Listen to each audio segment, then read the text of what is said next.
Hello there and welcome back to another video. If you spent any time on this platform in the budget computer space in the past several years, you've probably seen a plethora of videos from all kinds of different creators talking about making a budget gaming PC out of an old office PC. Heck, even I made a couple videos showing off a few different old office PC gaming hardware configurations. Systems such as the HP Z440, some Lenovo workstations, and of course the classic Dell Optiplexes with the gray front panels are literally everywhere at this point, and while none of these systems are bad options in any way, I think that I've found an absolutely incredible option for a cheap office computer based gaming PC that, when searched on YouTube, brings up surprisingly few results. This is the Dell Precision 3630, and it's an old office PC that you can find pretty easily on eBay. The prices for these systems vary a decent bit based on the hardware configuration that you buy, but I managed to get an incredible deal on mine. With an i7-8700, 32GB of DDR4 RAM, and an NVIDIA Quadro P4000 for only $225. Considering that I can sell that P4000 for about $170 on its own, I made out like a bandit with this computer. The Precision 3630 supports Intel 8th and 9th generation core processors, as well as a bunch of Xeon chips.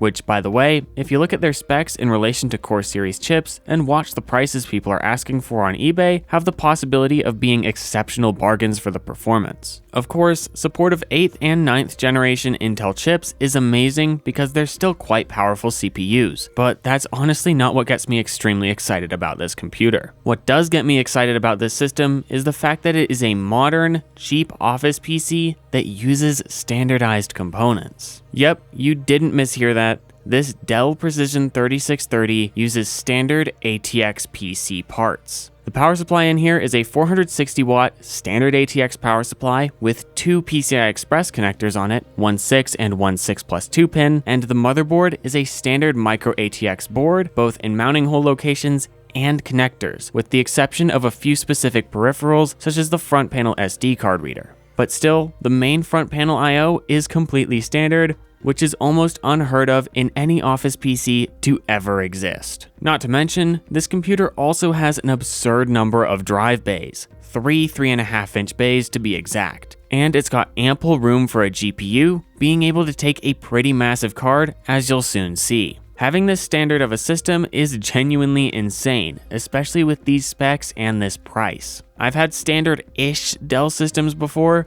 but they've been 3rd generation Intel systems, which are starting to become a little bit outdated now, and even systems like the HP Z440 use proprietary power supplies and motherboard connectors. So yeah, an absolutely crazy good system to build a gaming PC in on a budget, and that's exactly what this video is going to be about. I'm going to be building a killer sub $500 gaming PC in this computer that's capable of ray tracing ultra settings at 1080p while maintaining a nice high frame rate, and that should also be more than capable of 1440p ultra settings as well. So, of course, the star of today's video is going to be this Dell Precision 3630. These systems can usually be found with an i7-8700 and 16GB of RAM and some storage on eBay for about $230. You're unlikely to score what I did with a Quadro P4000 and 32 gigs of RAM, but I wouldn't be too concerned about that because really what matters is that it has a Core i7-8700 in it, and having at least 16 gigs of RAM is a very good starting point. Then I'll be stuffing this EVGA XC3 RTX 3070 into the system.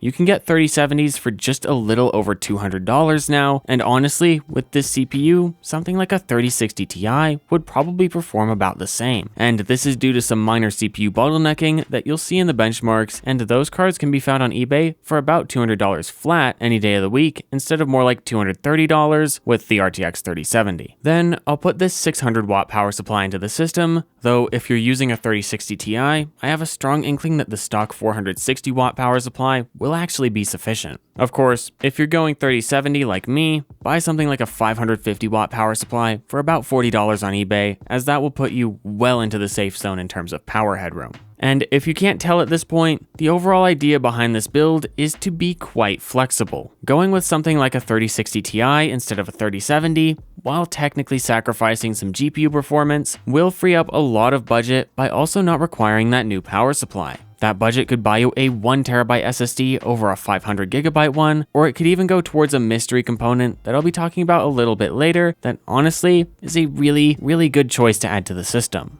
Anyway, after installing the power supply and the RTX 3070 in the case, which wasn't challenging at all, and also after adding a 500GB SSD because my 3630 didn't come with one, I was ready to game. I tested this computer in several different games, but I mostly stuck to higher end games because this system is, while being a budget system, really quite powerful and should be able to run AAA titles with no problem at all. I tested this system in Minecraft, both with and without shaders, Fortnite, Valorant, Satisfactory, Forza Horizon 5, Spider-Man Remastered, Halo Infinite, Far Cry 6, and The Last of Us Part 1. All of these benchmarks were done in 1080p for this video due to my current setup with my monitor, and the exact presets or settings in each game will be communicated alongside the benchmark numbers, so let's get into it. Starting with Minecraft 1.21.10 with the default graphics settings and a 16-chunk render distance with a 12-chunk simulation distance, this PC provided, as expected, an insanely high frame rate experience. The average frame rate was 296.8 FPS with a 1% low of 28.5 and a 0.1% low of 12.4, both of which stem from modern Minecraft's kind of absurd stuttering when generating new chunks. When turning on complementary reimagined shaders at the high preset with Optifine in version 1.21.4, this system still shredded Minecraft. The render and simulation distances were the same as before, being 16 and 12 chunks respectively, and the average frame rate was 116.1 FPS with a 1% low of 37.2 and a 0.1% low of 18.6. In Fortnite, with mostly high settings, no upscaling, and in DirectX 12, this system was able to crank out an exceptionally playable average frame rate of 90.7 FPS. And it honestly seems like this frame rate could be higher, but it wasn't due to Fortnite being very CPU hungry and eating the Core i7-8700 alive. Because the CPU was pinned out the whole time, the experience wasn't the smoothest, though a simple FPS cap at something like 85 FPS could probably help this issue. The 1% low was 29 frames per second, and the 0.1% low was 3.3. But before I move on from this title, I do have one more thing to comment on, and that is the CPU temperatures of this system. This is one of those Dell systems where the power supply lays flat on top of the CPU cooler, somewhat choking its air intake and causing high CPU temperatures. Let's keep an eye on this CPU temperature throughout the rest of the tests, because if this high temperature is a consistent thing, upgrading the CPU cooler might be a worthwhile bit of cash to spend. Into Valorant at high settings, this system put out an average frame rate of 253.3 FPS with a 1% low of 139.8 and a 0.1% low of 54.9. This indicates that it wasn't only a great performance, but it was a stable one as well.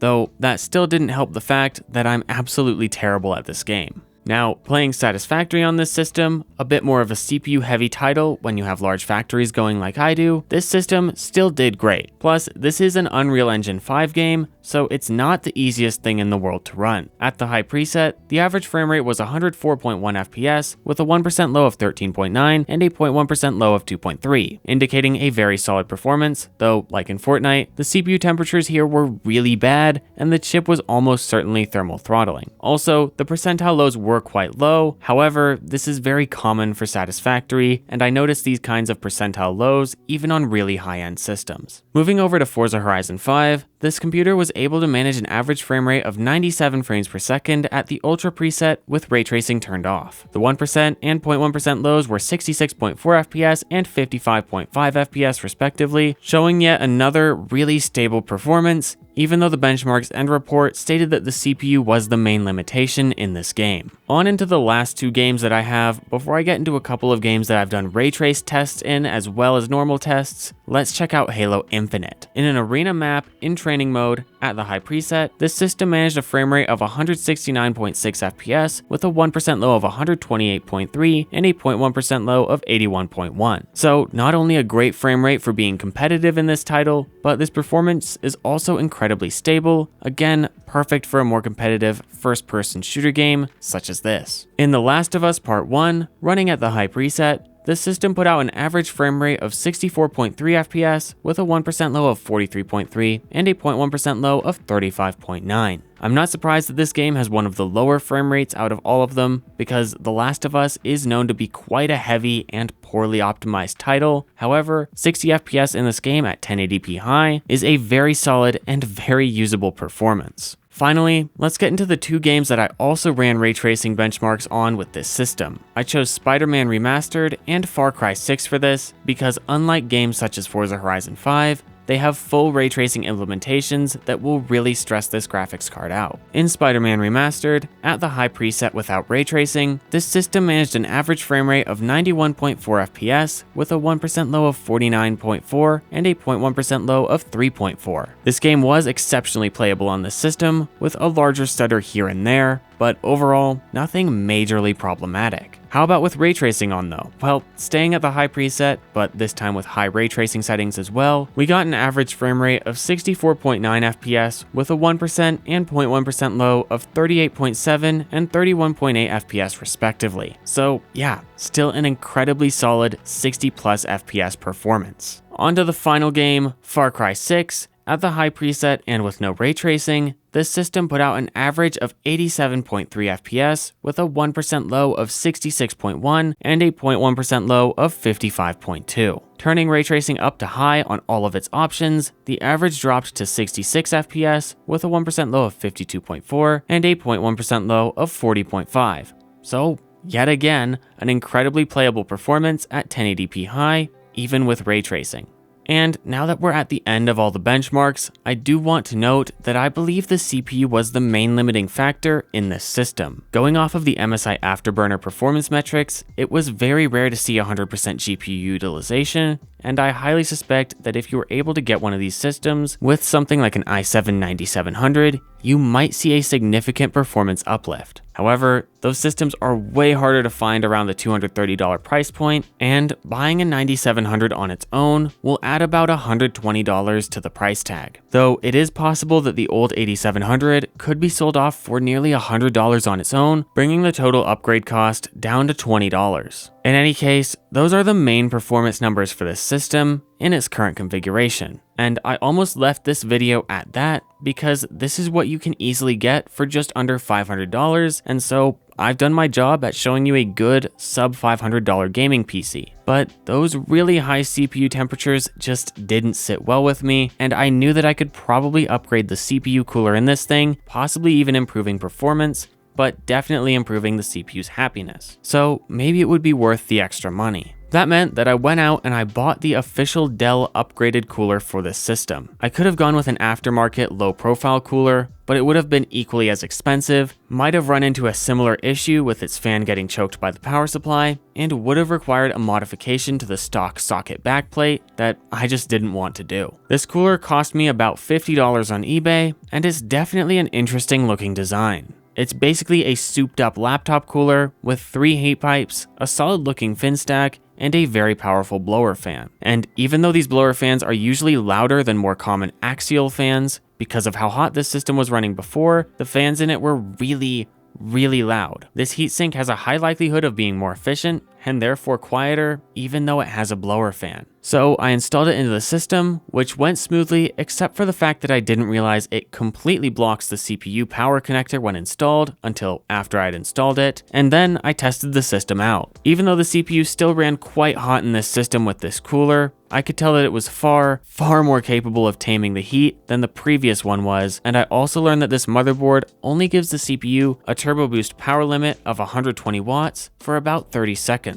After that, it drops to 65 watts, which I felt might have been significantly affecting the system's performance. Of course, with the old cooler, there was no thermal headroom to raise this power limit's duration, but with this new cooler, I installed throttle stop and only used it to increase the duration of the turbo power limit. Then, with this new cooler and throttle stop running, I retested every single game to see if there was any meaningful performance difference. Now, for the sake of not making this video far too long, I'm going to gloss over these new numbers in far less detail than the initial set, mostly because the difference was, to be honest, surprisingly small. I will be flashing all of the numbers in all of the games on screen, as well as the percent uplift that was gained by the new cooler and throttle stop while I give some summary on what I saw though. This new cooler significantly reduced the noise that the system was kicking out to what I'd consider to be a mostly acceptable level. It was previously extremely loud, and while it's still capable now of being quite loud,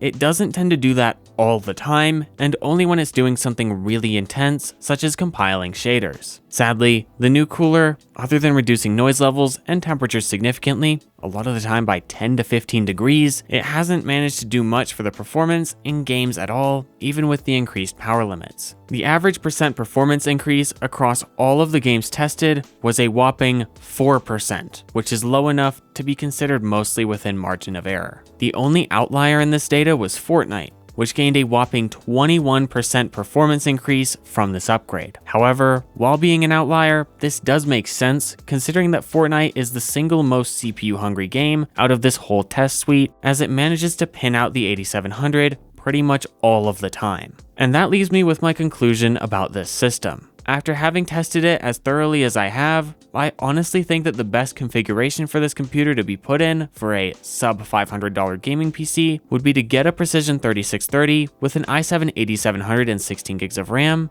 and then to pair it with a 3060 Ti using the stock power supply. This is because the amount of CPU limitation that was apparent throughout all of these benchmarks makes it clear that the extra money spent on an RTX 3070 and a new power supply because of the 3070 ends up being wasted with this CPU. The money saved on the 3070 and power supply would be better put towards a larger SSD for more games, or the upgraded cooler if your 3630 doesn't already come with it, as some of them already do. But that's all that I have to show you in today's video. I really hope that the data I was able to provide was useful enough to give a good framework for a great possible gaming PC that costs less than $500. In any case, I hope to see you next time.